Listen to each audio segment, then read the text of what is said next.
This is a weird one. I normally have 4 of these feeders out.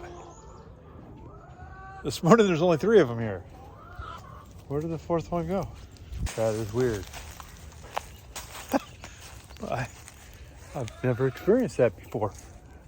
Fortunately, I have more, but that is weird, man. I know on some level I should be really concerned about that.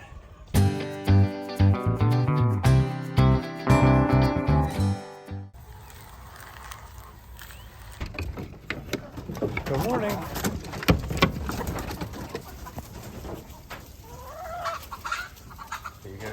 You girls all waiting for me to open the nesting boxes? Okay.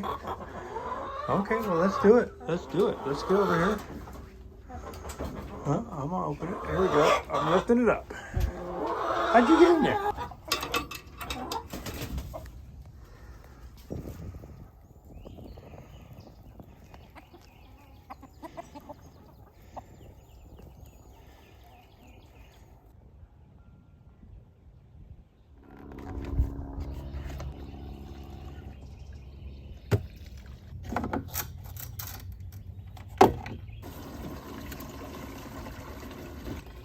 Of the spouts on these cans, whoever designed them doesn't actually have to use them.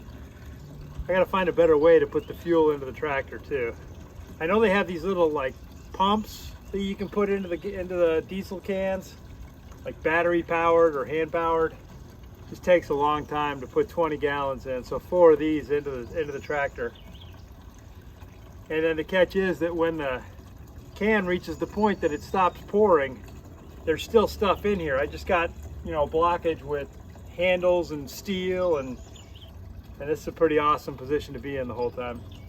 So I end up consolidating the last dregs of the diesel into one can and then pouring again to get it all in here.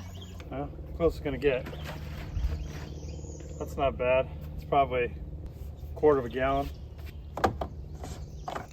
One other thing is we're coming up on the anniversary of getting our Starlink and getting that installed and putting it into operation here at the farm.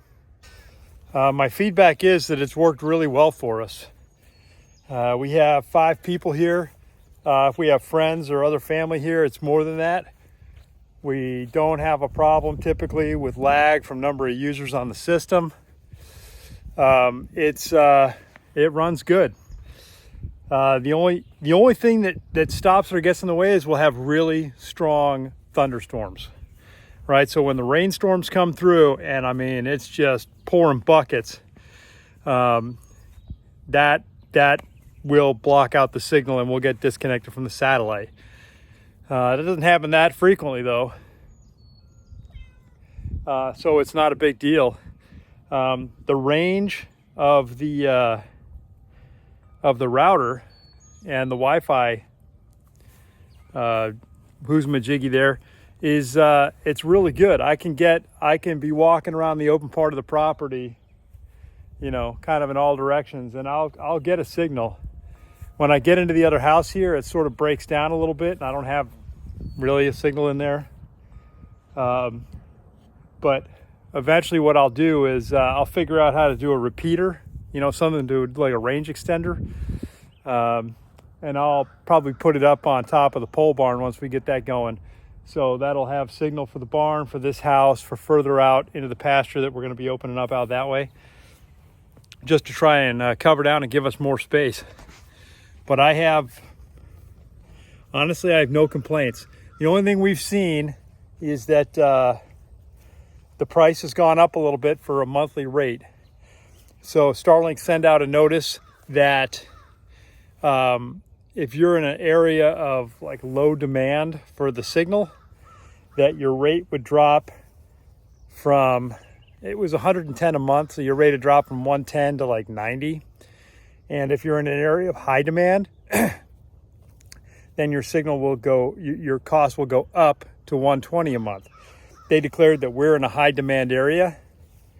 I don't know if that means that the signal is in high demand or there's just not as many assets focused on this area. So the relative requirement is higher, because once you get off our road here, there's, cable and gig speed stuff everywhere. And so like we're the only ones on our road that have this. But once you get like a half mile up there to the end of the road back to the main road, you got cable everywhere. So I'm not sure 100% how to define it, but our rate went up to 120 a month. But it's good access. We get 150 megs of download speed, just depending on what, I don't know. Some days it's fast, and the demand just isn't there necessarily from us. And upload speeds, I've seen it. What have I seen it at? Like 12 meg upload? Is that right? I don't know. It works great for us. It does everything that we need it to. So I have no complaints. And I mean, the only thing is, like, if we get a power outage here, power's down, system's down. Now, the other side of that too is, you know, I have a generator, goes into the box, powers the system. So generator kicks on, power comes back on, system's up and running full bore. So it's not affected by it like that. So like in the event of you know, inclement weather, hurricane, we had that hurricane that came across Florida the end of last year, and we were without power for 2 days. So 2 days, day and a half. It wasn't bad. Put it on the generator, and we got access. Anyway, that's a review of the Starlink. It's been good for us. It's been good for us. It took a while to get, and we built our own rig for putting it on the roof rather than going with something from the Starlink store or anything like that. But it's running good. Well, we made more progress on the pole barn this week, but not a lot. Not a lot. And here's why. Well, we had some weather. And then one of my friends had to go out of town, and my other friend still does work from time to time. He was formerly an electrician, an HVAC guy, so he gets called to consult and that kind of thing, and so he does that. And I wasn't interested in doing anything by myself.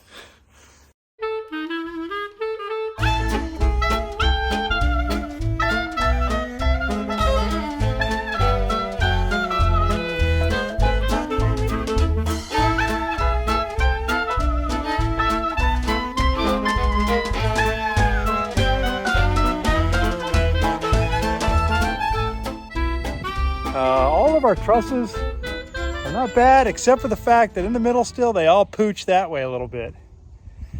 And I think we've decided we're not going to worry about it. Because if we were to try and force those back, I'm afraid we're going to rip the screws out of the wood that we got up there. So we also spent some time putting in the last truss, and that went pretty well. It's a challenge when there's just two of us doing it. And I've shown those videos before, and I'm sure I've got some footage rolling now, which you can see that it's, you know, lifting in place, wait, try and work both sides, and then you end up potentially introducing error just because it's, you know, it's not being fitted into place and held in place. It's getting put in there, jostled, loosely put in place, then held so that the other side can be done. So there's the opportunity for some error there. And then I'll tell you what, it looked really straight until we released the strap. And then it fell away. It ran away like it owed us money. So what we ended up doing on this side, which you can see is still open, is we're working from the bottom up. But what we're doing is pulling it straight from the bottom and just getting those purlins at the right length or relative to the truss position. So as you can tell, as we low down, we've made some really good progress. Not as much as I'd hoped this week. I thought we could get to the point that we were putting on roofing before today, but not so much. That's okay. I'm not on a timeline either. That's it. We'll talk to you guys later.